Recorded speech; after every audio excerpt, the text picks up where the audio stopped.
I put word on the street. I'm like, I got a G right now. Anybody tells me who robbed my fucking store, I got $1,000 cash. For the dope fiends, that's huge money. So people start fucking dropping hints, dropping dimes, this, that, the third. Me and Miss Meg's committed a kidnapping. We fucking get this guy's girlfriend, yoke her up, get her in the back of the van, right? I got me, my buddy, and Meg's with me. Because Meg's, she's a road dog. She's got to go everywhere with me, you know. She doesn't want nothing to happen to me. You know how that is. And I love her for it. You know the deal. So she's with me. We got this bitch. I'm like, I don't give a fuck. You get your... Now, this guy left town. I'm like, you get your fucking man. You get him here now. Oh, I don't know where he is. I'm like, well, you ain't going home, bitch, until you get your man here now without knowing I'm here. I find out that he ended up is the one who robbed me. This is what she's saying now. She finally confesses. We've been staking him out for days. So fucking...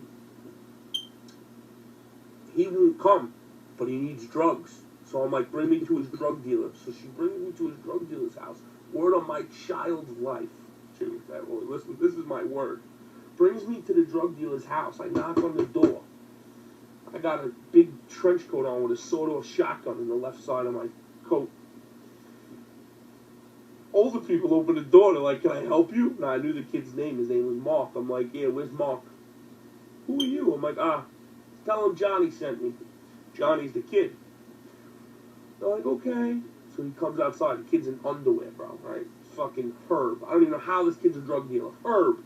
Older guy, too. He's probably got 8 years on me. Loser. Lives at home with his old parents. His parents are like 65, so he's like 40. I'm like, listen, my man, I know this guy's been selling you some jewelry for dope and this and that, the third, the whole 9 yards. I was like, so you're going to get me my jewelry back right now, and you're going to get this kid here, and you're going to tell him you just got a hot batch in, and you're going to get this fucking kid to your house now.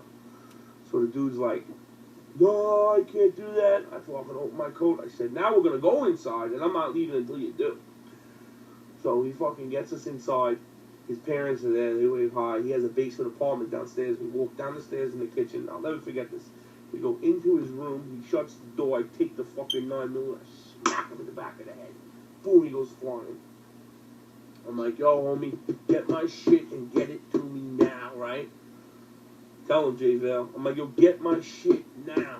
All right, calm down. He goes to the dresser. He comes over. He's got a little vial like this of a pill bottle of some sort, filled with all kinds of blue pills. He says they're like Roxy's or something. Well, I don't take pills. I'm like, yeah, whatever. I was like, give me those. I was like, what else you got here? He's like, all right, I got some jewelry. So he opens up his chest. He's got a whole thing of jewelry, right? Just a little thing, a little baggie.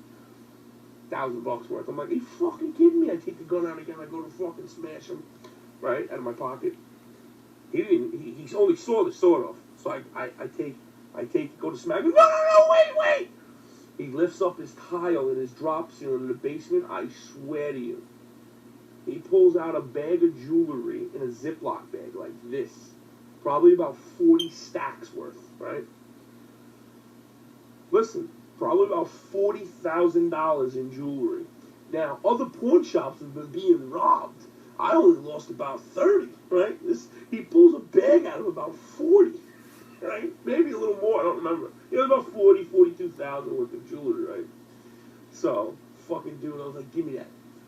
So then, we go outside. Oh, you got stacks of laptops, because the other pawn shops, they were taking laptops. So I know that those are traceable, right? So I'm like, you know what? Give me all those fucking laptops. I want them too. He had stacks of apples.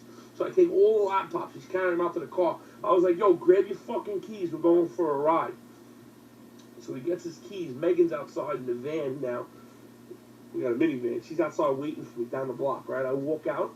I open up the door to the minivan. She's like, are you all right? What's going on? Now, meanwhile, the kid's with me right now. I got him. I'm holding him by his shirt. I was like, here, take this. Our eyes light up like a fucking Christmas tree, right? So she takes the fucking jewelry, and I'm like, I'm going with him. Where are we going? I was like, we're going to meet your boy. I don't care what you got to do. I want this kid in my face. So at this time, I'm on the phone with one of my uncles. He's going to meet me. We get this kid to meet us in this place called Shirley, some slumhole town, right? He's like, yo, I got this good stuff. So he sees me pulling up in the drug dealer's car, but I'm driving. My uncle's already there. They're in like a supermarket parking lot. It's like 1 in the morning. So he's pulled in. My uncle's pulled in here. He's in his trunk, washing his windows, acting normal. The guy has no idea that that guy is related to me. So he's chilling, and he's got his girl with him because it's like 1 o'clock in the morning. So he's chilling. I pull up behind him and block his car in. But he sees the drug dealer's car, so he doesn't think anything of it. I'm driving. I got the drug dealer. I pulled up to the back of the guy's car so he couldn't get out of the car because his door's blocked in. So I pull up like that. I get out of the car. He sees me walking to the window of the car. Now, I know he has $2,000 in cash on him. Oh, from the drug dealer's house, we went back in after the computers, and I was like, yo, I know you got money here. You're a fucking drug dealer. He pulls out a knot, like 7,000 in hundreds wrapped up. So I get all that, too. So then, fucking guy, as we're at the thing, right, the guy sees me, the kid who robbed me now, who thinks he's meeting his drug dealer to pick up dope. The dude hits the gas, turns the wheel, hits my uncle's car to get away from me now. He sees me coming. He knows me. Bro, I swear to God, he drove over the front end of my uncle's car. They were nose to nose. I watched the whole thing because I'm next to the car. I'm coming to the window. I'm going to smash the fucking window in. Bro, he drives over the front of this guy's car, like my uncle's car. Hits the door that he had open when he was cleaning the window. It smacks my uncle in the legs. My uncle goes flying, right? I give you my word. This is all true, man. Ask Megs. So he takes off. So I jump back in the drug dealer's car to Monte Carlo, right? I'm fucking flying. I'm chasing this guy. He's in an Audi. I'm pinned at like 125, bro. I'm pinned. I can't go any faster, bro. This guy's still leaving me. He's gone. So I got the drug dealer calling him now. I'm like, yo, get this fucking kid. I said, I'll tell you what. You tell him that I won't even kill him. I said, I just want to see him face to face. And I want the $2,000 he had to give you for the drugs. And we're good. I'll never come near him again. I'll never hurt him. So he agrees to this. So now I go past the kid's house where I'm going to pick the money up. I see a BMW in the driveway, a nice white one, like 22-inch rims. I'm talking nice, right? You know, a little older one. Only probably worth about $8,000. He just bought it with all his money he's been robbing all these pawn shops with. He just bought this car. He didn't even register it yet. The car's sitting in the fucking driveway. So now I get him back on the phone. I'm like, yo, change of plans. You're going to run that $2,000 down to me? And I want the... No, it was nice. It was like a 740. It was an older one. It was probably like 8 years old, 9 years old at the time.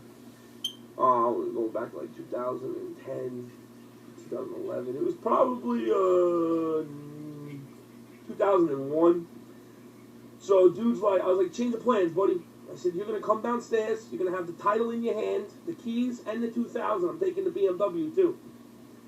I just bought that car. You can't take the car. I just got that car. Right? Because now I've been staking him out for days. This car just showed up at the house within the last 24 hours. We've been staking him out for days, and he hasn't come around, bro.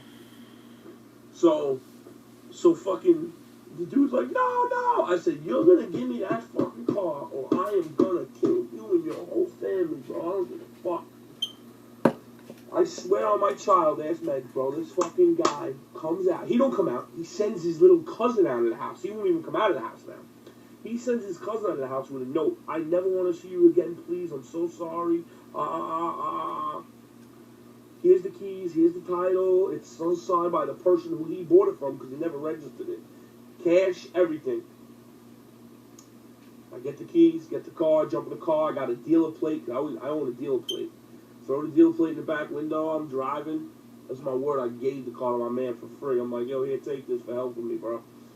Here, take it. Gave it to my boy. He was rocking in the hood of that car. He felt like he was the shit, this kid. But he don't even know. I just made off with like almost 50 stacks because of the cash, the gold, you know. I mean, I made out like nuts. He has no idea. So I gave him the car. He was like, forever. He loved me after that. I mean, he loved me before because I'm just G. But he was like, oh, I owe you my life. Bro, this car is official. So he kept the car. Long story short, the kid comes back to the pawn shop. Calls first. Gee, it's me, the guy who robbed you. I gotta talk to you, man. He had the balls to come meet me, right? I don't know how he had the balls. He comes, meets me. He's like, yo, the cops, they're really pressing. I think I'm gonna be going to jail, bro. I got a way to get a lot of gold that I have access to, and I was wondering, because I know how you don't play fair, maybe you can take care of the gold for me and move it. I only want like 50%, whatever you sell it for. So I thought it was going to be a good opportunity, but I said no. My better half was like, you know what, bro? I'm just going to leave it alone, bro. I don't even know who you are. After I thought about it, I told him to come down to the store, and I really, you know how you get greedy right away. You think, wow, I just seen the guy have 40 stacks. I'm thinking to myself, I could make a quick 10, 15,000 off of him, Yeah, I think he was. So when he came to the store, something just clicked in my mind that he was trying to, and I was like, you know what? What are you talking about, bro? Homie, I was like, I've only seen you in my store 1 or 2 times. What do you want? I wouldn't buy that. I wouldn't buy shit from you if it's stolen. Get out of here, bro. Something just clicked in my head, man. I was like, you know what? I prevailed from the situation pretty good, and everybody in town knew what went down. Everybody knew. So I already gained the respect. You know what I mean? Everybody was like, yo, this dude just went up in his shit and took it. So everybody already had that card. They were already on the card already. So the respect card. So I didn't need to prove anything else. So I was like, you know what? Maybe I'm being too greedy. I was like, I don't know this guy, and I left it like that. Come to find out, he went upstate for like 7 years. That's a true story. That is a dead set right true story. Yeah, man, you rob me, I'm gonna come find you, man, straight up. I don't give a fuck. You rob me for 10? What's it gonna cost me to come find you? Pay a couple goons, a couple G, here's a G, come with me, let's go, yoke people up, you know what I mean? Jump on a plane and come find, whatever, it's the same thing, man. I don't respect that. You can, if you rob me in front of me, it's one thing. But if you do it over a fucking phone or a fucking internet or a fucking in my store while I'm closed, that's pussy to me, man. I don't like that stuff. Yeah, man, no way, bro. I wasn't even having that. And I was making so much money at the pawn shop. But the problem was, I would have just claimed the insurance and left it alone. But the problem was, there was people running around town with their mouth, oh, it's easy to hit this place. And once they get that in their head, that's it, Oh, Troop, it's garbage everywhere, man. People are so fucking lame nowadays, man. And everybody's a gangster. Everybody's a tough guy. But you know what? When it comes down to it, man, yeah, J-Vale, you're in Brooklyn. People rock jaws out of the Bronx. People rock jaws for fun. They see an old lady walking down the street, sad as it is, and pop them in their head as a game nowadays, bro. Shit is sad, bro. Listen, man, I like to pay. I don't like to get people I know involved, man.